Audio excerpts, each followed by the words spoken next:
who are pushing, as I say, godless, anti-human philosophy.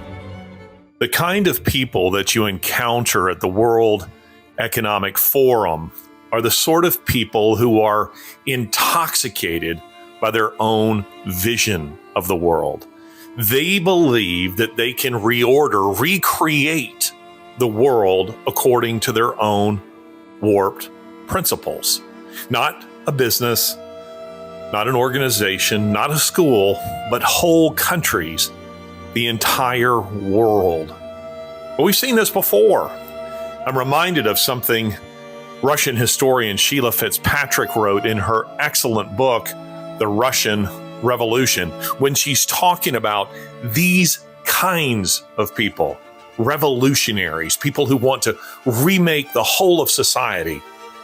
She says, and I quote, "All revolutions have liberty, equality, fraternity, and other noble slogans inscribed on their banners. All revolutionaries are enthusiasts, zealots. All are utopians, with dreams of creating a new world in which the injustice, corruption, and apathy of the old world are banished forever.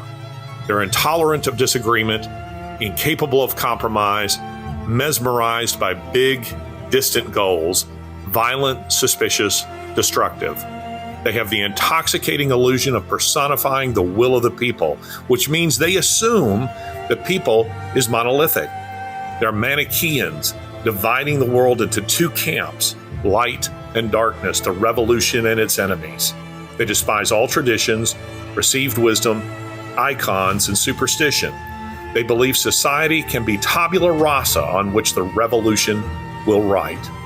It is the nature of revolutions to end in disillusionment and disappointment. All revolutions destroy things whose loss is soon regretted." End quote. That's the direction that we are headed. We are seeing the destruction of things, of traditions, of ideals, of governing principles whose loss will soon, very soon, be regretted. How do people like this gain power in the first place? Well, they do it by leveraging your conscience against you, your Christian conscience. Now, some of you are saying, well, I'm not a Christian. Doesn't matter, at least not when it comes to this question.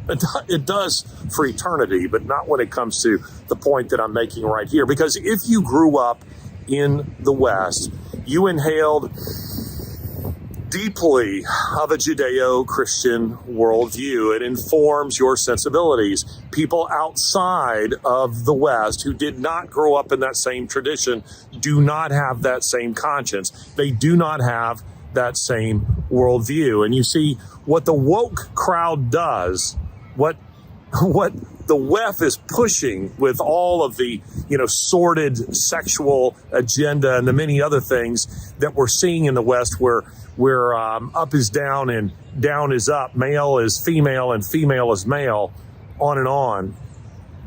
That's an effort to destroy morality as they know it. And they get you to go along with it by leveraging that Christian conscience against you, by making you feel that you're guilty for something. You're guilty of racism. If not indeed, then maybe you thought about it. You need to pay reparations because somewhere in your distant past there was somebody who was a racist or might have owned slaves. You're a person who owes. You owe society. You owe them, whoever them is. I assure you, these are not tactics that would work in Iran. They're not tactics that will work in China, but they do work in the West, where we are what I call Christian-ish. They wouldn't work against a truly Christian people who are informed by their scripture and whose principles are rooted in truth, are rooted in absolute truth, are rooted in eternity. But it does work against people who are Christian-ish, who don't have principles so much as feelings. And lacking principles that are rooted in reality, that are rooted in historic truth, it's easier for society's revolutionaries to seize power. And they do it in part by attacking history itself. I think it's George Orwell who said that from a totalitarian point of view, History is something to be created rather than learned. And that's why you see all the statues that are toppling all over the United States. But it's not just in the United States. It's all over the Western world, and London is no exception. In the Old Testament, 12 books of the Old Testament are histories. 12 of them. And in them, you find all kinds of references to places that they were to mark, to commemorate with some kind of monument to remember where they've been as a people. Now, I'm standing right here in front of Buckingham Palace. People are there awaiting the changing of the guard. You have the big statue right here of Queen Victoria. London is a city of statues. Statues serve a very important function in the life of any country, of any people or civilization, because they serve to remind us of our past. They serve to remind us of our heroes. Britain, like America, has traditionally honored its heroes. Alfred the Great, Queen Elizabeth I, Tyndale, Gladstone, Disraeli, Wilberforce, Montgomery, and Winston Churchill. We have had our Simba hybrid looks map just for a while now, and I honestly would never go back. When we first Now.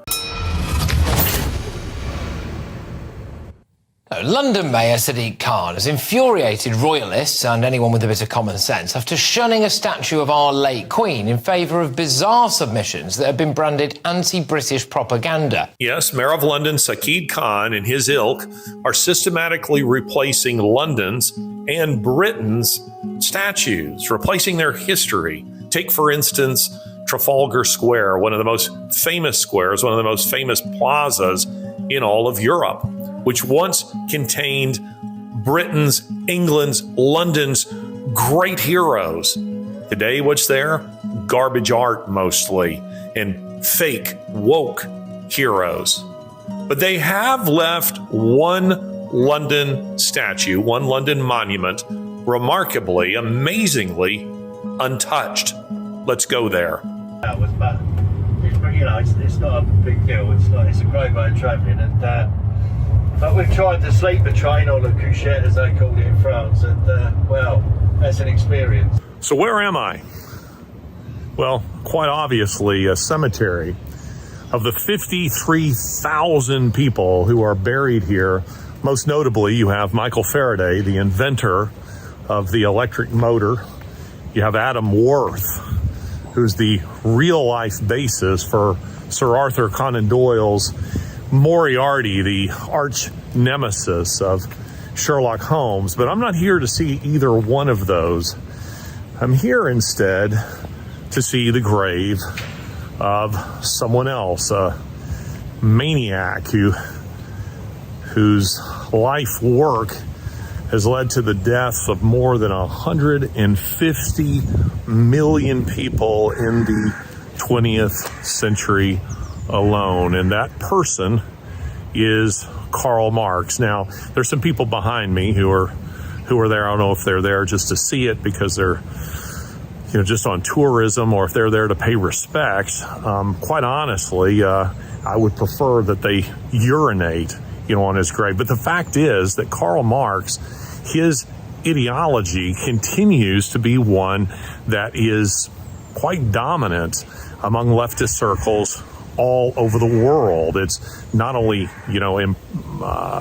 implemented in, say, China, but it's also implemented in part in Europe. And now you have people who are trying to import it into the United States. And the World Economic Forum, as I've mentioned to you, they are fans of Marx. They're also fans of fascism, which is, some would suggest to you that that's the enemy of Marxism. But I would say to you that it's just it's a twin, and thus they compete with one another. But we'll get a closer look here in just a sec. So here we are at the tomb of Karl Marx. It fascinates me. If you look here, you'll see that some people leave flowers and they leave notes and they pay homage to a man whose philosophy has wrecked half the world and threatens to wreck the other half, because there are always people, doesn't matter how many body bags there are. And again, 150 million people killed by secular regimes trying to implement this ideology in the 20th century alone. And that's more than all religious wars from all previous centuries combined. And yet there's always somebody who thinks this is a philosophy that could work. It just hasn't been tried right. I'm on my way to Oxford. And as you can see, the train station is pretty busy. So we've got to make our way to the platform.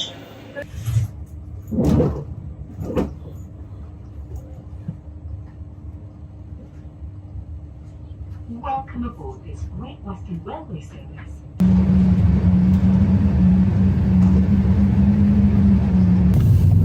So my train was diverted due to some sort of, damage to the tracks or something. It was diverted from Oxford, where I was going. I was taking the fast train out to Oxford, which is about 50 minutes. And I'd left 2 hours in advance of my meeting, which should be plenty of time. I've done this many times from London to Oxford and back, but this time we run into this problem with the tracks, so they diverted the train.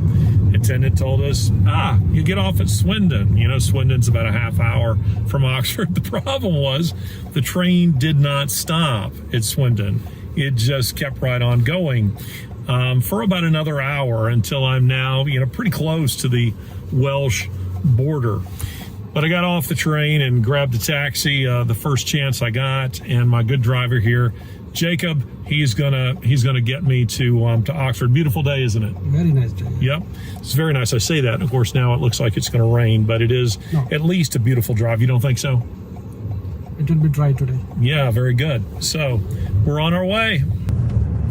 I'm now in Oxford. It's actually a beautiful day. Oxford, I remember reading in Vera Britton's memoirs, I think they're called something like Memoirs of a Lost Generation, that Oxford only gets 54 days of sunshine a year. 54 days. And as a guy who is essentially solar powered, that is just not enough. But on my way to a meeting here, almost there. That's the Martyrs Memorial right in front of us, the kind of steeple-like memorial that you see in front of us. That's a memorial to the 3 martyred bishops, Ridley, Latimer, and Cranmer, who were burned at the stake in, Latimer and Ridley in October of 1555, and Cranmer, 200 yards, turn left onto Gloucester Street. Cranmer in January, I think, of 1556, by Bloody Mary. Ashmolean Museum, one of the most famous museums in the world. Turn left to onto our Gloucester right. Street, then your destination will be on the left. The destination should be on your left. 2023 was a year of tragedy. Natural disasters, extreme weather events, and wars, killing and displacing tens of thousands of people. At Human Appeal, we made the most of your mercy, flying thousands of tons of aid for Palestine into Egypt, and transporting it via the Rafah crossing into Gaza, while our local teams sourced aid inside Gaza, and our desalination plant in southern Gaza continued to provide 57,000 litres of clean water every hour. In Syria, Your Mercy built a new town for 1,000 families who were displaced after the devastating Turkey-Syria earthquake. Your Mercy is running the only free maternity hospital for mothers and children in Idlib, Syria, treating 6,000 patients every month and providing life-saving care. In Kashmir, Your Mercy has trained 891 farmers and provided 3,564 hives, producing £1.5 million. Your Mercy has also continued throughout 2023 with the transformation of 66 villages in rural Tharparkar so far, benefiting over 60,000 people. with solar-powered water wells and streetlights, kitchen gardening and toilets. In Yemen, Your Mercy has supported our classroom rehab and school rebuilding programme, which is helping 90,000 children to go back to school. Your Mercy is safeguarding the futures of 23,000 orphans across 13 countries, with our one-to-one sponsorship that has an inbuilt requirement for school attendance. And its pioneering projects like our life-saving embankment along Pakistan's Chenab River that holds back floodwater, protecting communities year after year. In 2023 alone, we invested Your Mercy to support 4.3 million people across 27 countries. Over 1 million people received clean water and sanitation. Over 863,000 people were provided with healthcare, and over 1 million received food security and livelihood support. And over 2.3 million received emergency aid. Your Mercy and our delivery are a powerful combination, impacting and changing the lives of millions. We make sure Your Mercy lives on in orphans who are flourishing at school, in the transformation of villages and livelihoods, in Syria's proud mothers and newborn babies, and in our life-saving emergency relief. This Ramadan, entrust your mercy to human appeal. Make your mercy count.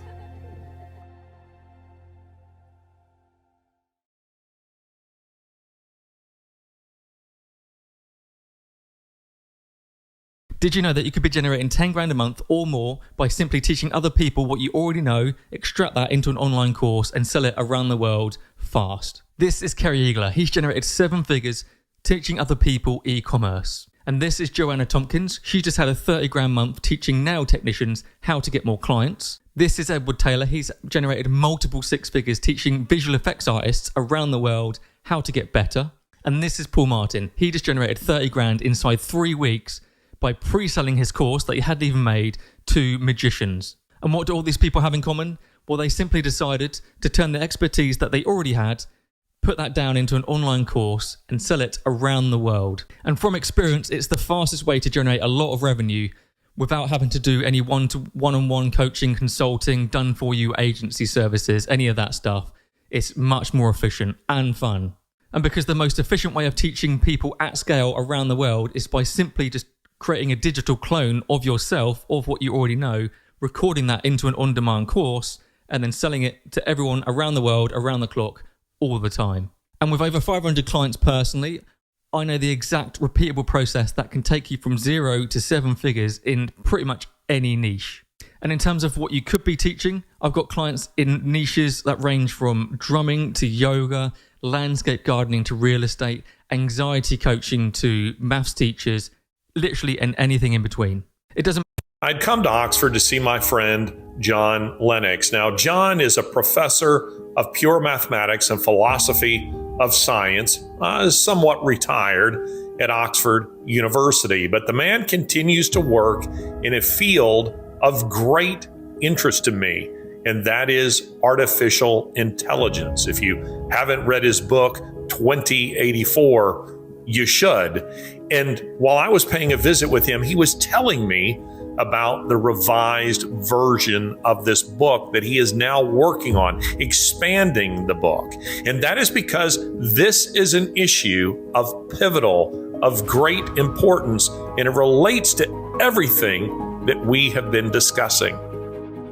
Can you imagine that in 10 years when we are sitting here, we have an implant in our brains, and I can immediately feel, because you all will have implants, and we measure your brain waves, and I can immediately tell you how the people react, or I can feel how the people react to your answers. Is it imaginable? I think that is imaginable. I think I think, you can imagine that. You can imagine, well, you're going to be sort of transplanted into, the internet, so to speak, to live forever in a digital realm. You can imagine that, you just in your biological incarnation are going to live to be some very long age. I think it is almost impossible to predict. And in fact, the evolution of technology might be inherently chaotic. I mean, it could have been the case a couple hundred years back if it so happened that electricity evolved a little bit faster compared to internal combustion, that we all would have been driving electric cars today, and then somebody would have a newfangled internal combustion thing that would be like, whoa, that's kind of weird. But history happened to go one way. Maybe there are fundamental inherent reasons for that. But I think when you ask these kinds of questions about the future, what does it mean to be human in the future? What does it mean to be an individual versus society? Kind of where are we going in the long term? I mean, these are deep and powerful and fundamental philosophical questions, but I don't know that we are equipped to answer them. In the book, if I understand it correctly, you argue that actually the amazing breakthrough that we are experiencing right now not only will potentially make our life better, but they will create, and I quote you, new classes and new class struggles, just as the Industrial Revolution did. Can you elaborate for us? Yes, in the Industrial Revolution, we saw the creation of a new class of the urban proletariat, and much of the political and social history of the last 200 years involved what to do with this class and the new problems and opportunities. Now we see the creation of a new massive class of useless people. As computers become better and better in more and more fields, there is a distinct possibility that computers will outperform us in most tasks and will make humans redundant. And then the big political and economic question of the 21st century will be, what do we need humans for? Or at least, what do we need so many humans for? Do you have an answer in the book? At present, the best guess we have is keep them happy with drugs and computer games. So what is the WEF? What is the World Economic Forum? Well, remember what I told you when I was in Davos recently. What is the WEF? Well, the WEF is a kind of, HOA from hell, as I like to say. These are individuals who are quite certain that it is their right to tell you how to live and what you should do on everything from the way you eat to the amount of energy that you use in the car you drive and even the kind of job that you might have. So now I'm about to catch a train back to London's Paddington Station. It's pretty cold here in Oxford today. Been here many times. It's a place that I enjoy very much if you like the intellectual stimulation and the beautiful architecture of the place. Also a number of great bookstores and coffee shops and that sort of thing. But I'm going to catch this train back, and then tonight I am going to see my favorite play, Les Miserables. Les Mis, as people call it, actually has interesting application to our discussion. You see, at the heart of Victor Hugo's great novel, we find the ancient struggle of law versus grace. And wonderfully, the musical has preserved the Christian message that we find there.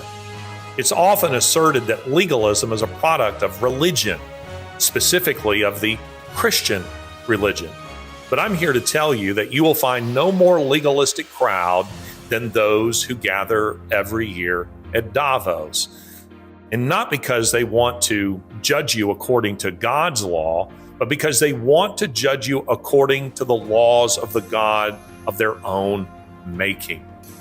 Wonderfully, in Hugo's telling of the story, it's grace that wins out.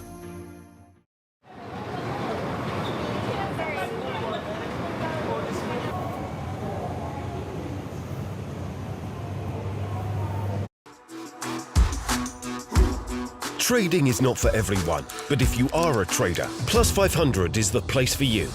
With just a few clicks, you can open an unlimited demo account and get to know your way around. Open your desired position in seconds and start trading CFDs on the most popular stocks, indices, forex pairs, commodities, and more.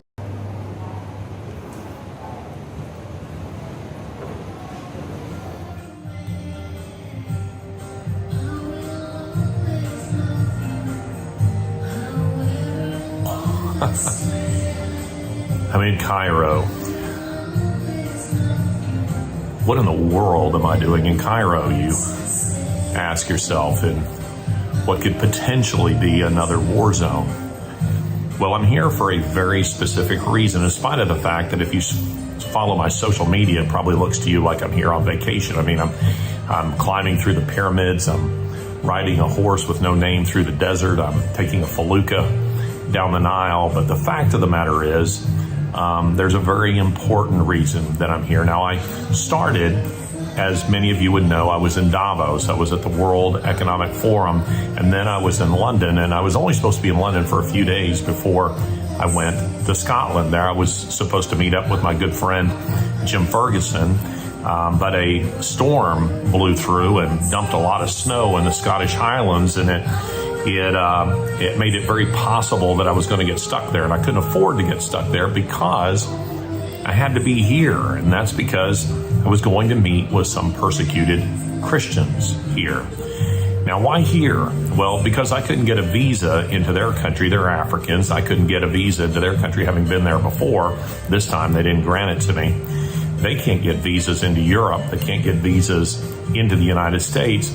So I planned on a meetup here in Cairo. Egypt is a moderate Muslim country. It was a good place for us to meet. And it appeared that all was going well, and then the last minute they weren't granted those visas. Now, I have to tell you, sometimes on trips of this kind, things don't go according to plan. I mean, my flights to Davos were canceled. I still got there, but in a very circuitous way. Didn't get into Scotland, as I mentioned, because of inclement weather.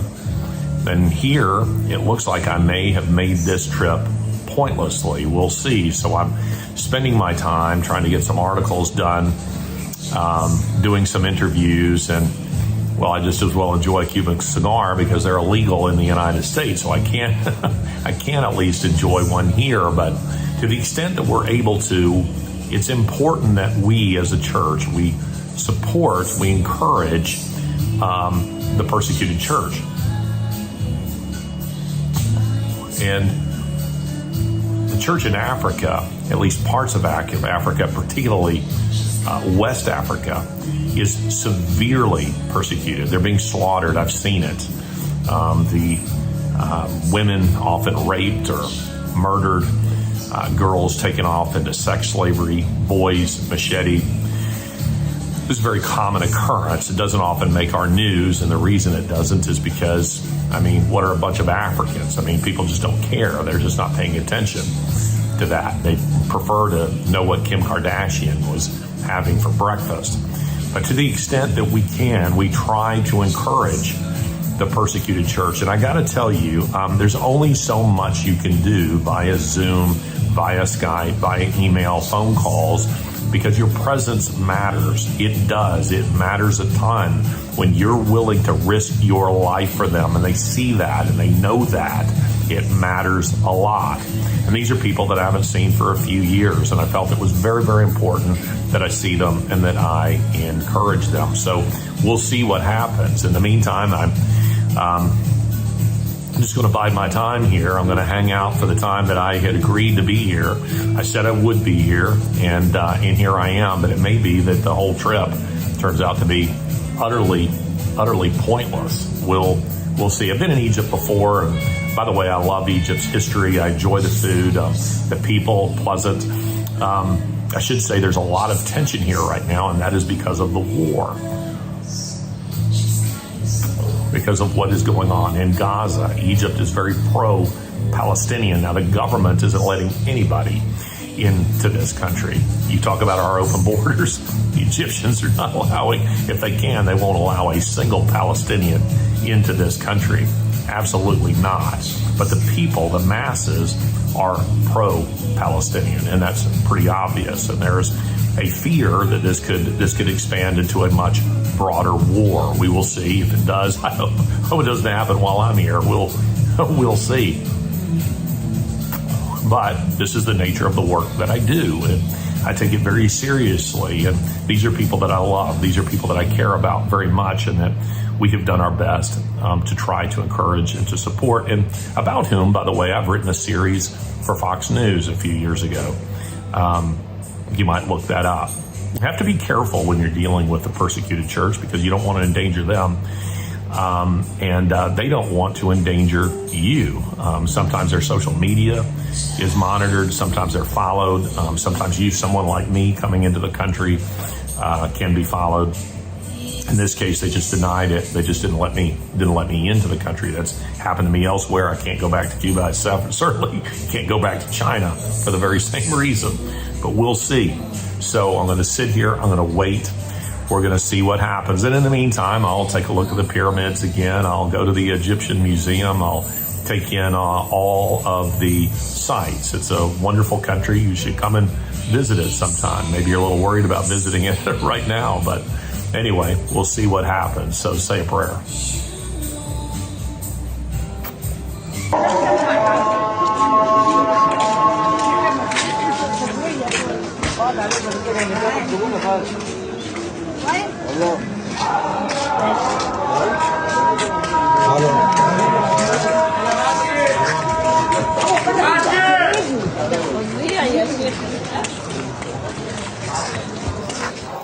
So where am I? I'm in the Grand Bazaar of Cairo. This one and the one in Istanbul are probably the largest and the most famous, but this one, the one here in Cairo, Egypt, is probably the oldest. What is a bazaar? Well, it's kind of a Middle Eastern equivalent of a department store. You have food, spices, clothing, contraband, you name it. It's all here. The places they're labyrinthine, and this one, because it's huge, just goes on and on and on, and you can easily get lost, but that's okay. You're not going to run out of oxygen.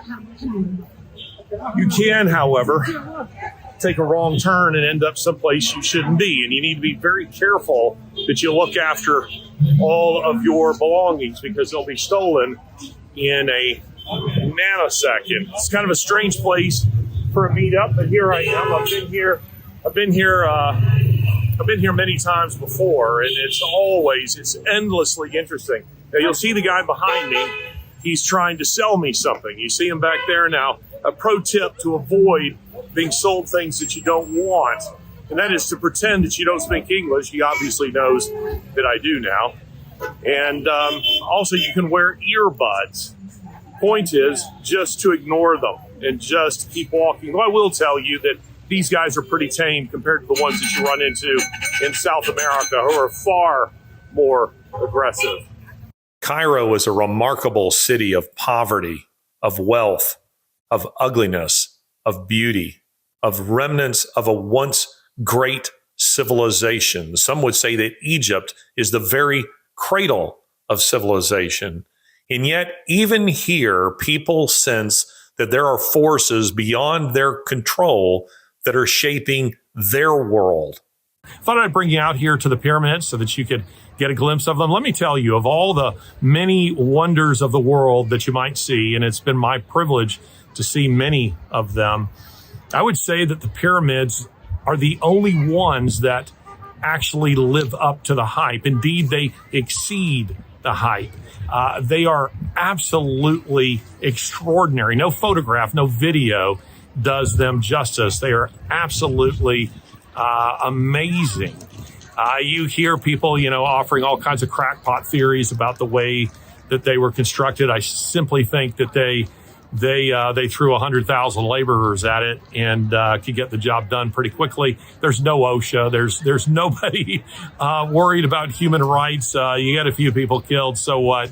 You just press other people into service, and I think that's the way the pyramids were built. But they are absolutely extraordinary. If you get a chance to come and see them, you absolutely should. You can see here at the very top a little bit of the limestone shell that used to be over the entire pyramid. Probably they were polished to a incredible glimmer so that they could be seen from miles and miles away, but they can still be seen from miles. I can see them from the window of my hotel in Cairo. I'll check back in with you again later. I hope you are all doing very, very well. Recently, we upgraded our mattress to the Simba Hybrid Luxe. If you're anything like myself, getting too hot can disrupt my sleeping pattern. However, our Simba mattress has temperature control technology. I'm inside one of the pyramids.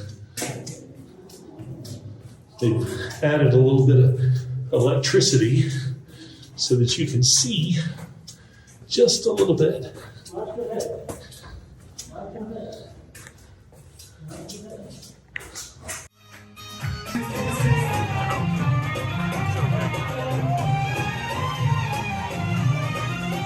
I'm in what's called Garbage City. This is outside Cairo. It's almost entirely Coptic Christians who are here. It's an incredibly poor area of Cairo, but it's garbage collectors here. It's the way that they make their living in this place. They collect garbage from around the city, they bring it here, and they sort it. Now, I won't be here very long. My driver's a little bit nervous about being in this place.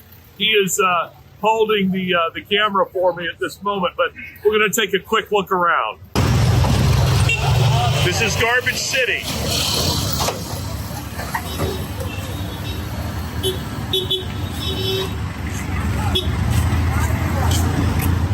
My driver, who is Muslim, feels very uncomfortable in this place, which is populated mostly by Coptic, which is to say Orthodox Christians.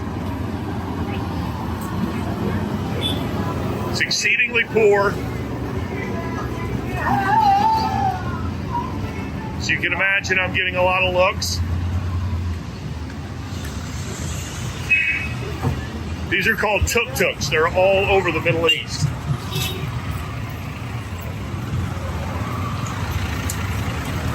This whole city's economy thrives on garbage.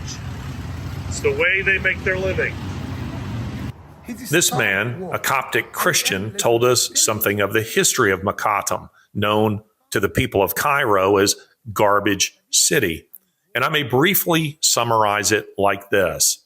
Christians have been a minority in Egypt since the Muslim invasion of the 10th century.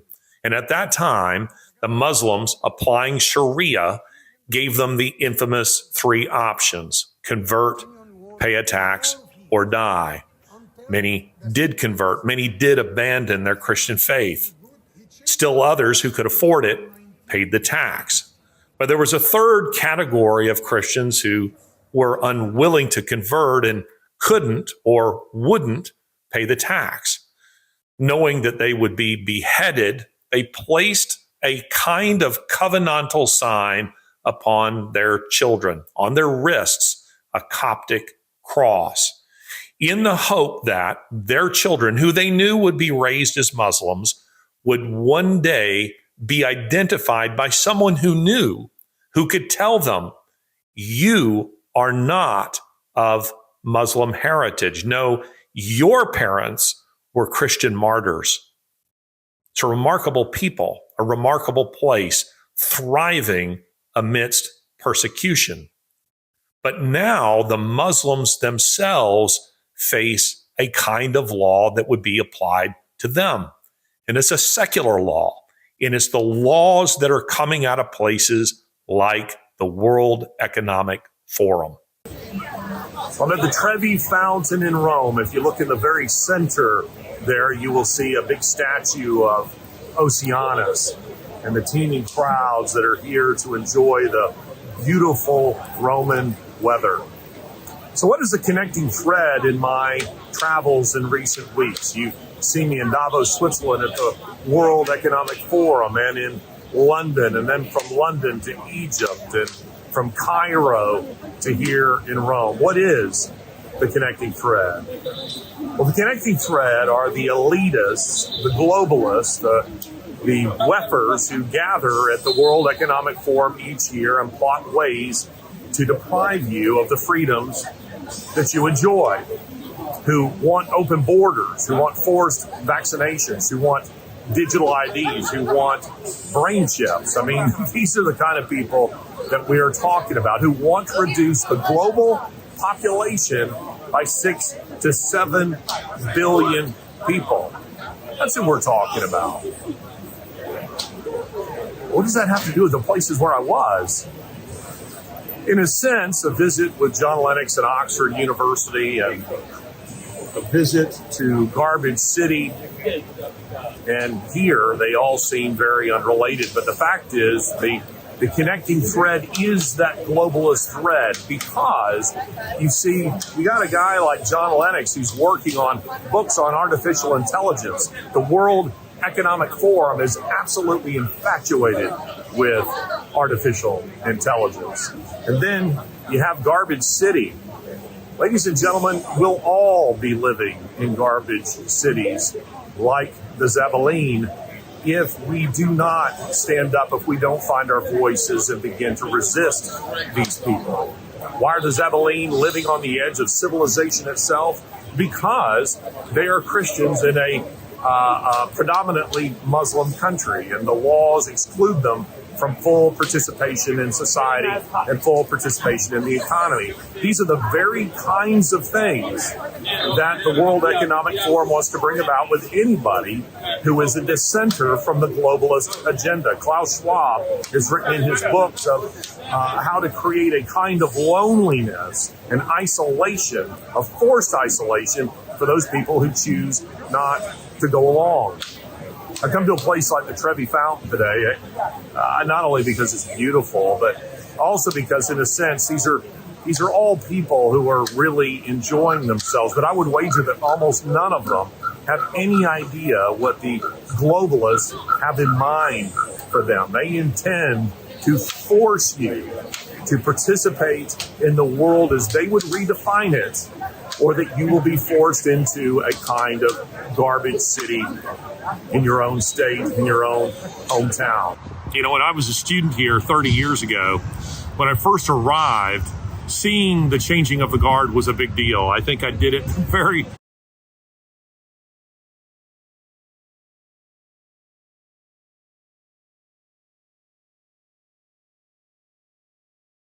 first opportunity that I had.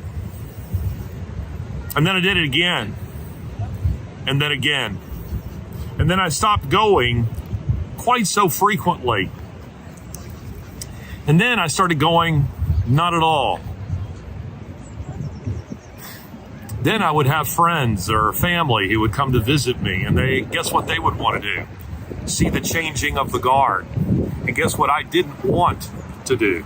To take them to see the changing of the guard. It had become kind of old hat to me, boring. You see, we as a people, we want change. I go back to the Old Testament when Israel was a theocracy, that is to say, ruled directly by God. So they said, you know what, we want change. And they demanded a king. They demanded a king. They said, we want to be like other nations. And so God granted them what they wanted, in spite of the fact that it wasn't really in their best interests. And we tend to be very much the same way. Remember Obama's slogan, change?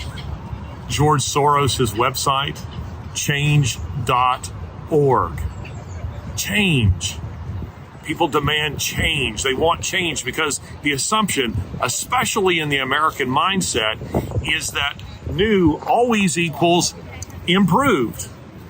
And of course, anybody with any sense would begin to ask questions like, well, what's wrong with the old way of doing it? Before I do something new, explain to me what it is that I need to change.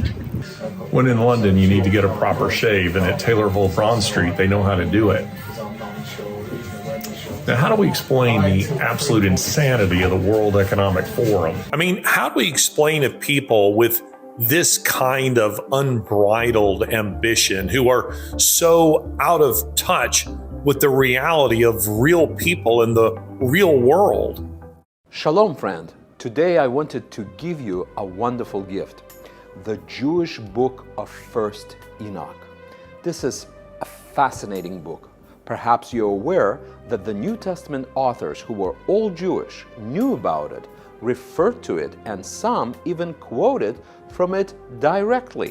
Yet for a variety of intriguing reasons, all the books of Enoch, there are more than one, did. So I think the answer is more obvious than you might think. Go into any library and you will find biographies of historical figures who lost touch with reality in much the same way.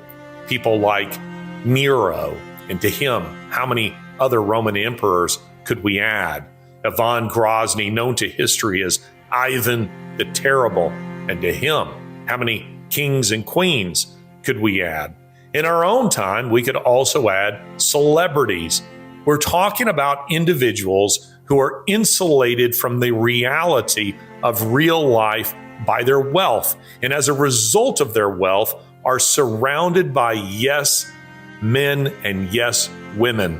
We're talking about individuals who could order their lives exactly the way they wanted them without ever being questioned. What we're talking about here is a Marie Antoinette, let them eat cake kind of mentality. A life where no one ever really questions you, no matter how crackpot your behavior or ideas are. A life where you can arrive, as John Kerry has, at a place where he really thinks he is on, as he says, an extraterrestrial mission to save the planet. Who's he saving it from? You. Well, I'm in South London at yet another cemetery. 43,000 people who are buried here. And there's some notables here as well. You have Hiram Maxim, the inventor of the machine gun, the great killer of World War I. You have von Reuter, the founder of the news agency by the same name. But we're not here for either one of them. We're here to see the great nemesis of Karl Marx. And he's a man who was a contemporary of Marx. While Marx was preaching his secular path of salvation through bloody revolution, this man, right behind me here, Charles Spurgeon, he was preaching salvation through the blood of Jesus Christ. And, Spurgeon was I like to say, the Billy Graham of the 19th century. He's very famous in his own lifetime. He preached in America. Queen Victoria invited him to speak at the Crystal Palace. Some 24,000 people heard him preaching there. And this is before a time before there were electric mics, and yet people, all of them, could say that they could hear him preaching perfectly. So what's the importance of him where Marx is concerned? Well, Marx was very aware of the fact of Spurgeon. As I say, he was famous in his own time. And Marx would say that the reason that his own socialist philosophy was not catching on in Britain was because of Spurgeon, because Spurgeon was telling people salvation is not found in a secular ideology. It will lead to death. It'll lead to genocide. It will lead to hopelessness. He preached very consciously against it. And you know what's fascinating to me about Spurgeon in this regard is that he was kind of a prophet when it came to socialism, because he didn't have the benefit as we have today. We look back on the Russian Revolution. We look back on Mao's cultural revolution. We look back on the 150 million people dead in the 20th century as a result of Marx's ideology. But see, he didn't have the benefit of that. Socialism had not been yet tried on a national scale in Spurgeon's time. But Spurgeon knew what Marx was preaching on the other side of London. And so he preached against it. And something that I also think is fascinating about this is today we see a lot of, at least in the United States, probably in Britain too, we see a lot of preachers who are saying that you shouldn't be political. You shouldn't get involved in those kinds of things. It's as though in their minds, the Bible, Jesus, God has nothing relevant to say about politics. Well, that's not true at all. And a guy like Spurgeon, who they admire, it's with great irony in my mind, they don't recognize the fact that Spurgeon did the very thing that they say that you shouldn't do. And by the way, the very preachers who tell you not to be political are often the most political. Think about it. This country was spared largely the horrors of socialism, was spared the genocides which plagued the continent. And that is largely due to the preaching of one individual, Charles Spurgeon, who, through his preaching, the Christian faith became a kind of bulwark against Bolshevism, against communism, against socialism. But today, all this is changing. There's a push for one world government. There's a desire to hand over sovereignty to wefers. Their country is being overrun by immigrants who are crossing the English Channel by the tens of thousands, meaning Britain is suffering the same thing that we're seeing in America, and it's because the same policies, the same globalist policies, are being pushed here. And that, I think, is unfortunate when you consider the fact of what a great country Britain has been. But I think that almost all of that is in direct proportion to the decline of the Christian faith. You know, as a side note, one of the things I love about Italy, I love the spirit of the people here. You know, London these days can feel very depressing to me. Davos certainly was, because it's a dark place, spiritually dark, when you have the World Economic Forum going on there. And though I really enjoy Egypt, I'm engaging with people who in no way, shape, or form, you know, share my faith or even my worldview. Coming to Rome kind of lifts my spirits. I enjoy the gelato. I enjoy the music. I enjoy the great food. I wouldn't want to be subject to their taxation. I wouldn't want to be subject to their laws. But as what is essentially a tourist, it's a great place to come, and it's very encouraging to me in that sense to be able to come here and to do that. If you get a chance, go and watch Roman Holiday. Somewhere right behind me is where you have the scene where Audrey Hepburn gets her hair cut and then goes window shopping. Sometimes we all need just a little window shopping in order to lift our spirits just a little bit. I wish all of you a great day. From Rome, I'll be home soon. Take care. Love Holidays makes it simple to create your ideal city break. It's easy to